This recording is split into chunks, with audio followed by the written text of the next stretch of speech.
I often wonder why we gather in person as a community of believers. I used to assure myself it was because we're just so early in the adoption of all this tech, and that we meet physically to remind ourselves we're not completely alone in our madness. We try to fit in with everyone else, but we live our lives out there quietly knowing this stuff will change everything. We know, the 1.3% of humans who hold Bitcoin, but people out there, they don't. You have to understand, most of these people are not ready to be unplugged, and many of them are so inert, so hopelessly dependent on the system, that they will fight to protect it. At least at gatherings like this, we can enjoy our madness together. The real reason we're here, of course, is because Maciej has once again curated tonight's event for the benefit of us all. Having felt his encouragement over many months to present this evening, I'm very much blessed to know him. So thank you, Maciej. Most of you don't know me well, and that's okay. Everything you need to know can be demonstrated with a few screenshots from my Amazon account, showing that this laptop was due to be delivered both at EH11 and EH2. The trillion-dollar customer-centric megacorp can't tell me where a parcel is going. Everything you guys need to know about me is that I look at this and feel wild fury. How dare software not do its job? How dare it not be user-friendly? I'm standing here this evening because bad software generates irrationally strong emotions deep in my heart. There are many problems in this world, and somehow I'm stuck being obsessed with this one. This Redditor held Bitcoin for 9 years, and the very asset which derives its main reason to exist from being self-custody is still too complicated, too technical, too anxiety-inducing to look after. He's considering transferring his funds, which have appreciated to become 95% of his net worth, to the ETF, a centralized, trust-requiring, regulated, traditional financial instrument. 15 years after Bitcoin was first mined, there is still no user-friendly way to self-custody. This is why I'm here. We need to talk about Bitcoin product developments in this community. And to help me begin the discussion, I'd like to enlist the help of none other than Jerry Seinfeld. Jerry was asked who his favorite comedian was. He said, "If you get up there, I don't care if you're funny or not. If you try to make me laugh, I love you." Regarding developers in the crypto economy, I could not disagree with Jerry more. If this comparison seems confusing, let's dig into the cypherpunk movement and try to understand how things got so crazy for crypto. We trace our technical roots back to cryptographers like David Chaum. His 1982 dissertation proposed elements of the blockchain later detailed in the Bitcoin white paper. Philosophically, the cypherpunks really got started with a mailing list a decade later in '92. We are all here because of these pioneers. Therefore, we should all be on the same team. Individual sovereignty, freedom of expression, privacy, property rights.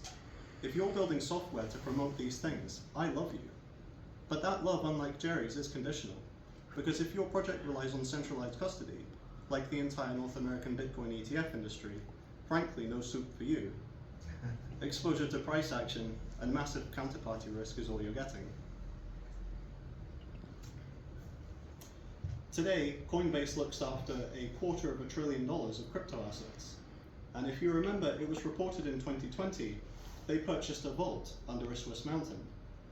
This footage doesn't show inside an actual vault itself, but I'm imagining filing cabinets surrounded by dehumidifiers, exactly how central banks work. It strikes me as beautifully ironic. Ironic also because the lessons we all should have learned from Mt. Gox will likely be made again with the compromise of a literal mountain. To turn beauty into sheer poetry, it's those who know least about Bitcoin who are being sold the ETF to give their portfolio some zing, a bit like cayenne pepper sprinkled into a stew. If history repeats itself, the lawyers will make the fortune, and our community will sustain the reputational damage. It's simply not supposed to be like this. So what's the solution? Global population is 8 billion. Today, smartphone penetration worldwide is 70% in climbing. These are internet-connected devices capable of providing indestructible property rights, an inflation-resistant savings account, and 24/7 global payments. The Bitcoin network offers all these things. Spectacular, liberating power for an individual to wield, if only mere mortals could access it.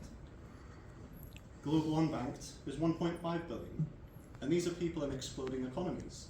Pakistan, Indonesia, Bangladesh, Nigeria, Mexico. Industrious citizens excluded from formal banking, due to geography, infrastructure, culture, gender, education, politics. They need non-traditional banking services.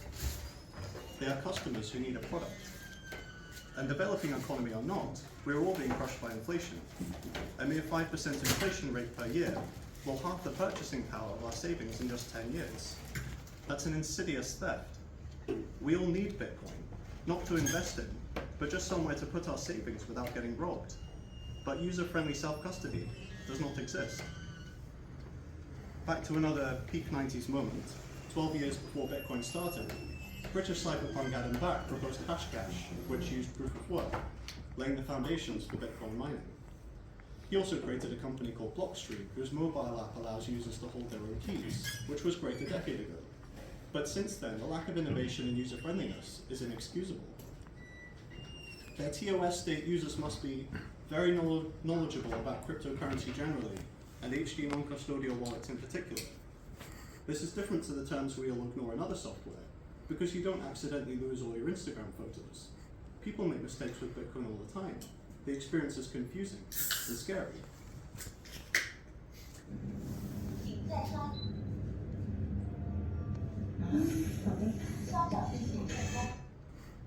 In China today, life is cashless. Alipay and WePay gave banks a user-friendly facade.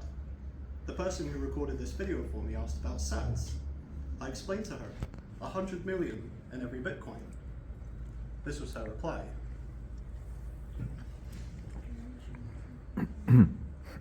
When personal computing was in its infancy, software for the masses didn't exist.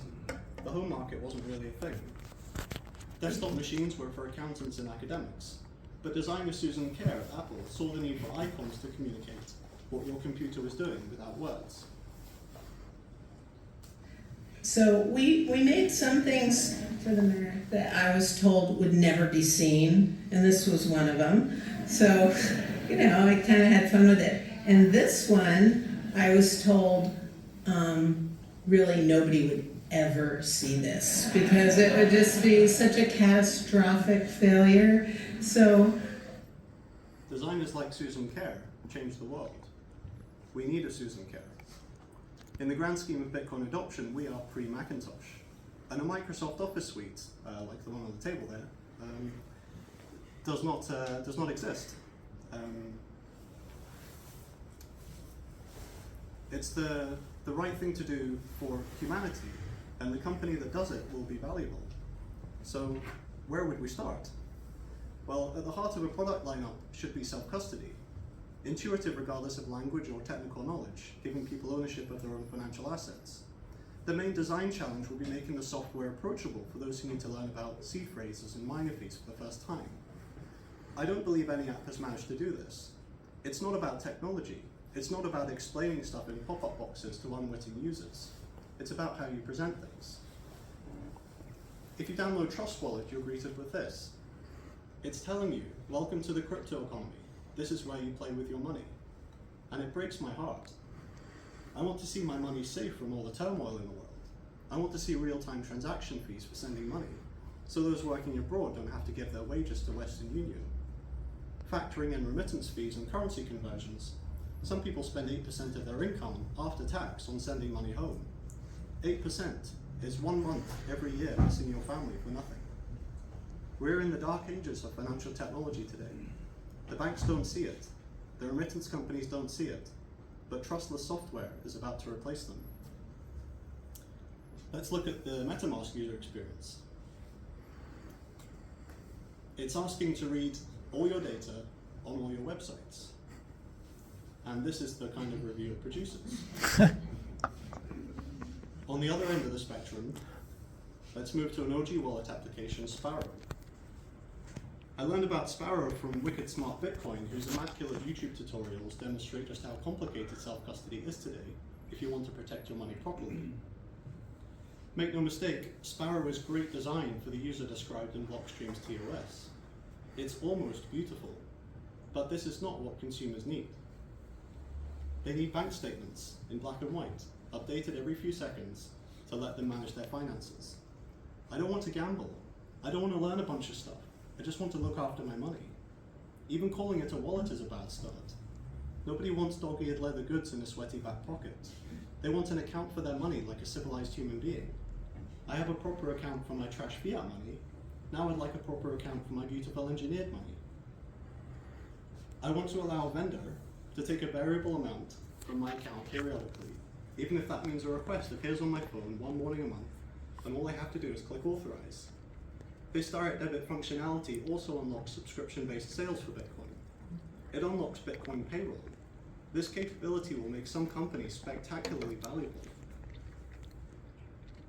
Notice we've not covered small transactions. They're important, but to build a company, we need to start with custody and build a product family around that core. We'll buy coffee with Bitcoin one day. Let's rescue the world from inflation first, because it's the pain point everybody shares. We have a shining solution for a massive global problem. I truly believe friendly Bitcoin software will change the world, and if you feel the same way, I'd love to hear from you. This graphic sums up everything we've just covered visually and effortlessly. After 15 years and $1.4 trillion of notional value invested in Bitcoin, today there are no Bitcoin brands. None. At least, not yet. Thank you.